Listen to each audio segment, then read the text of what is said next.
As a physical therapist, I get a lot of questions about hip and knee osteoarthritis. So in this video, I'm going to try to explain how osteoarthritis starts, how load and old injuries impact arthritis. We'll talk about supplements. Do they really work?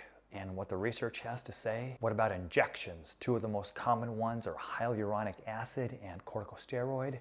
And finally, what can we do about it if someone does have hip or knee osteoarthritis? And how well do joint replacements work when you compare hip to knees?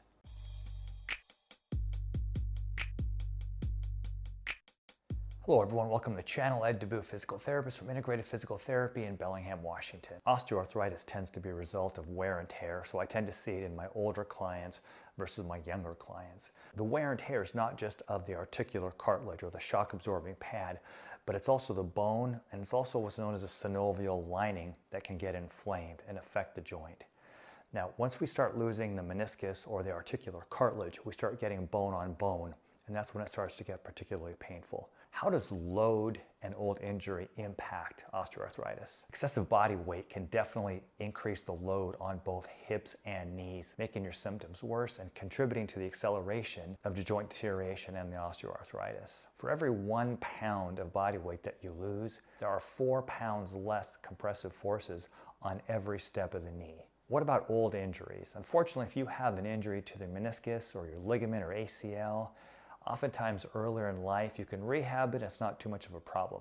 But if you look at the literature, old injuries tend to catch up because that joint will show osteoarthritic changes sooner, unfortunately. So I don't have a picture of the meniscus here, but the meniscus is a shock absorbing pad in between the two bones here. And let's say I have an injury to the medial meniscus over time, and so it starts to deteriorate, or maybe it's torn, or maybe it's just starting to disintegrate. Then oftentimes what will happen is we'll get an imbalance of the joint because the spacer, if you will, is not there. So the joint tends to collapse a little bit. As the joint starts to collapse, it affects the way it moves, and that can further irritate the joint and cause pain. Now let's talk about supplements. A supplement we've all heard of for knee arthritis is glucosamine and chondroitin. Now it's true that glucosamine and chondroitin are component parts of cartilage, but the idea that we can just ingest them and they would somehow magically find their way to my knee and help replace the cartilage in my knee is just kind of a stretch. Besides a few company-funded studies that weren't very well constructed, if you look at the literature, basically save your money. What about turmeric as an anti-inflammatory and therefore helps to reduce the pain of osteoarthritis? Well, the jury's still out. Once again, company-funded studies are showing great results, but there's still more research that needs to be done to determine whether or not it's the miracle that the company says that it is. When it comes to injections for hip and knee arthritis, two of the ones that I get asked most about are hyaluronic acid and corticosteroids. Now, the hyaluronic acid is supposed to basically improve the viscosity, or basically think of it as a WD-40 to lubricate the joint. There's been some anecdotal type of support for it, saying that, patients report that maybe it might help. But once again, if you look at the literature, there really isn't much evidence-based literature that supports the use of this type of injection for the long run.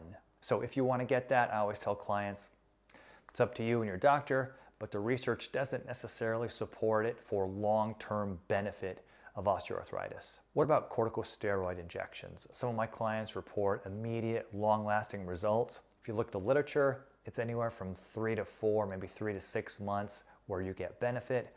You do need to be cautious about getting multiple injections, only because they're not sure how the joint's going to react to that for the long term. But between the two, corticosteroid injections do seem to offer more of a long-lasting benefit. And the last thing I talk to my clients about is what can we actually do if someone has hip or knee osteoarthritis? The first thing is that we must keep moving and exercise. And I tell my clients it's important to find the right kind of exercise first. I'll put a link up here to an exercise video that I did that talks specifically about knee arthritis exercises. And then I'll also put another video link up here to a video on hip arthritis exercises.